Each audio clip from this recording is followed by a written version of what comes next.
True, nervous, very, very dreadfully nervous I had been, and am, but while you say that I am mad, the disease had sharpened my senses, not destroyed, not dulled them. Above all was the sense of hearing acute. I heard all things in the heaven and in the earth. I heard many things in hell. How then am I mad? Hearken, and observe how healthfully, how calmly I can tell you the whole story. It is impossible to say how first the idea entered my brain, but once conceived it haunted me day and night. Object there was none, passion there was none. I loved the old man. He had never wronged me. He had never given me insult. For his gold I had no desire. I think it was his eye. Yes, it was this. He had the eye of a vulture, a pale blue eye with a film over it. Whenever it fell upon me, my blood ran cold, and so, by degrees, very gradually, I made up my mind to take the life of the old man, and thus rid myself of the eye forever. Now this is the point. You fancy me mad. Madmen know nothing. But you should have seen me. You should have seen how wisely I proceeded, with what caution, with what foresight, with what dissimulation I went to work. I was never kinder to the old man than during the whole week before I killed him. And every night, about midnight, I turned the latch of his door, and opened it, oh so gently, and then, when I made an opening sufficient for my head, I first put in a dark lantern, all closed so that no light shone out, and then I thrust in my head. Oh, you would have laughed to see me, how cunningly I thrust it in. I moved it slowly, very, very slowly, so that I might not disturb the old man's sleep. It took me an hour to place my whole head within the opening, so far that I could see the old man as he lay upon his bed. Ah, would a madman have been so wise as this? And then, when my head was well in the room, I undid the lantern cautiously, oh, so cautiously, for the hinges creaked. I undid it just so much that a single thin ray fell upon the vulture eye, and this I did for 7 long nights, every night just at midnight, but I found the eye always closed, and so it was impossible to do the work, for it was not the old man who vexed me, but his evil eye. And every morning, when the day broke, I went boldly in his chamber, and spoke courageously to him, calling him by name in a hearty tone, and inquiring how he had passed the night. So you see, he would have been a very profound old man indeed, to suspect that every night, just at 12, I looked in upon him, while he slept. Upon the 8th night, I was more than usually cautious in opening the door. A watch's minute hand moves more quickly than did mine. Never before that night had I felt the extent of my own powers, of my sagacity. I could scarcely contain my feelings of triumph, to think there I was, opening the door, little by little, and the old man was not even a dream of my secret deeds or thoughts. I fairly chuckled at the idea, and perhaps the old man heard me, for he moved in bed suddenly, as if startled. Now you may think that I drew back, but no. His room was as black as pitch, with thick darkness, for the shutters were close fastened, through fear of robbers, and so I knew that he could not see the opening of the door, and I kept on pushing in, steadily, steadily. I had got my head in, and was about to open the lantern, when my thumb slipped upon the tin fastening. The old man sprang up in bed, crying out, "Who's there?" I kept quite still and said nothing. For another hour I did not move a muscle, and in the meantime I did not hear the old man lie down. He was still sitting up in bed, listening, just as I had done, night after night, hearkening to death's watches in the wall. Presently I heard a slight groan, and I knew that it was the groan of mortal terror. It was not a groan of pain or of grief. Oh no, it was the low, stifled sound that arises from the bottom of the soul and overcharged with awe. I knew the sound well. Many a night, just at midnight, when all the world slept, it has welled up in my own bosom, deepening, with its dreadful echo, the terrors that distracted me. I say I knew it well. I knew what the old man felt, and pitied him, although I chuckled at heart. I knew that he had been lying awake ever since the first slight noise, when he had turned in the bed. His fears had been ever since growing upon him. He had been trying to fancy them causeless, but he could not. He had been saying to himself, "It is nothing but the wind in the chimney. It is only a mouse crossing the floor." Or, It is merely a cricket which has made a single chirp."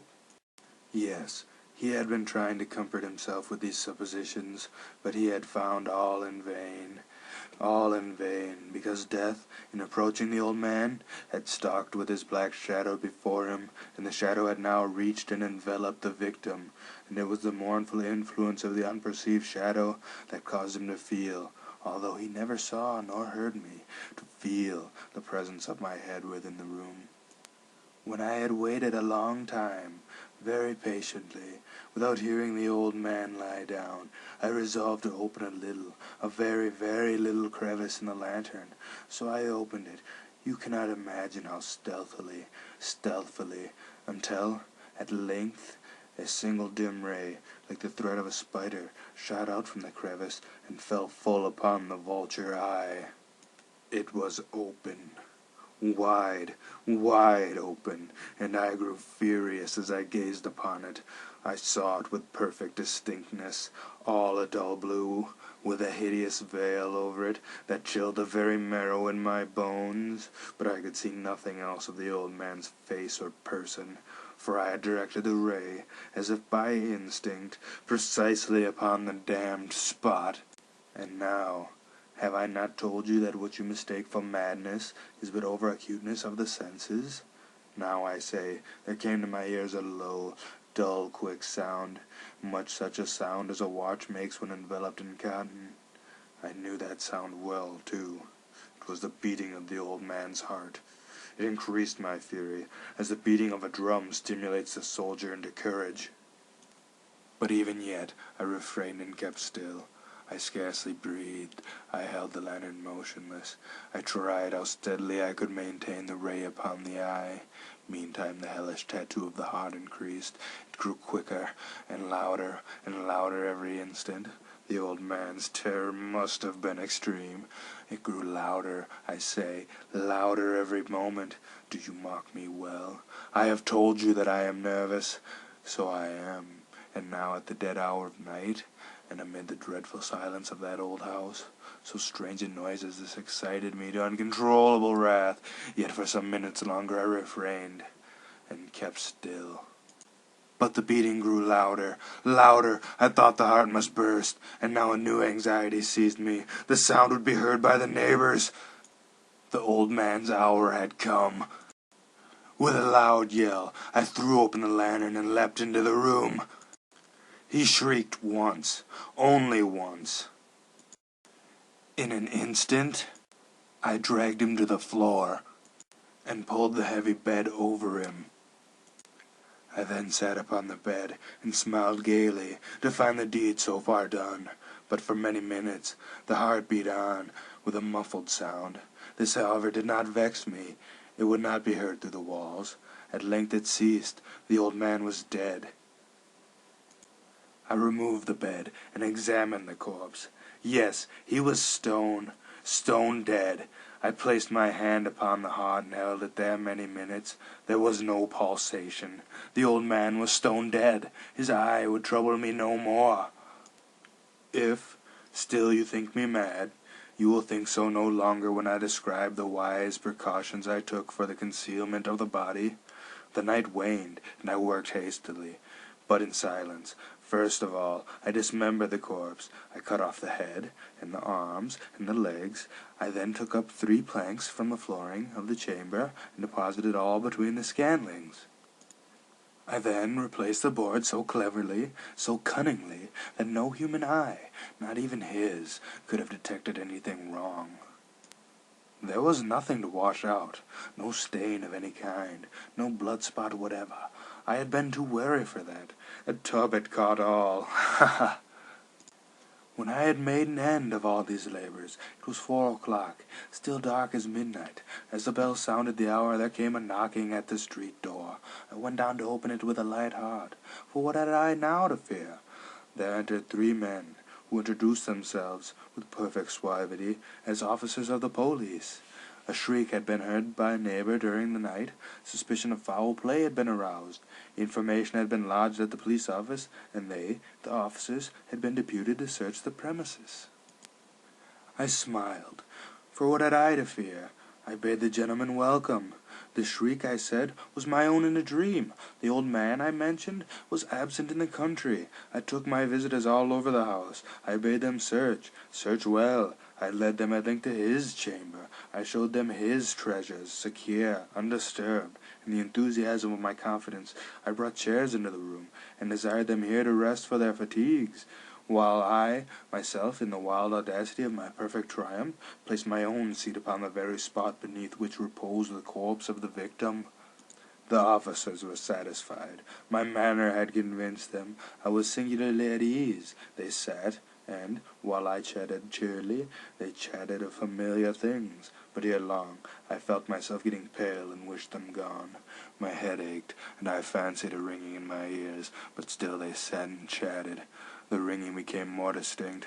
I talked more freely to get rid of the feeling, but it continued and gained definitiveness until, at length, I found that the noise was not within my ears. No doubt I had now grew very pale, but I talked more fluently, and with a heightened voice, yet the sound increased, and what could I do? It was a low, dull, quick sound, much such a sound as a watch makes when enveloped in cotton. I gasped for breath, and yet the officers heard it not. I talked more quickly, more vehemently, but the noise steadily increased. I arose, and argued about trifles, in a high key and with violent gesticulations, but the noise steadily increased. Why would they not be gone? I paced the floor to and fro, with heavy strides, as if excited to fury by the observations of the men, but the noise steadily increased. O God, what could I do? I foamed, I raved, I swore! I swung the chair upon which I had sat, and grated it upon the boards, but the noise arose over all, and continually increased. It grew louder, louder, louder, and still the men chatted pleasantly, and smiled. Was it possible they heard not?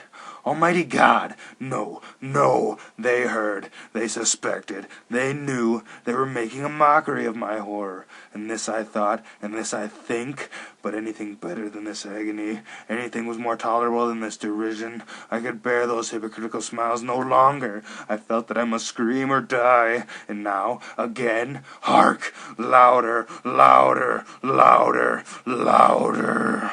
"Villains!" I shrieked. "Dissemble no more. I admit the deed. Tear up the planks. Here, here! It is the beating of his hideous heart!"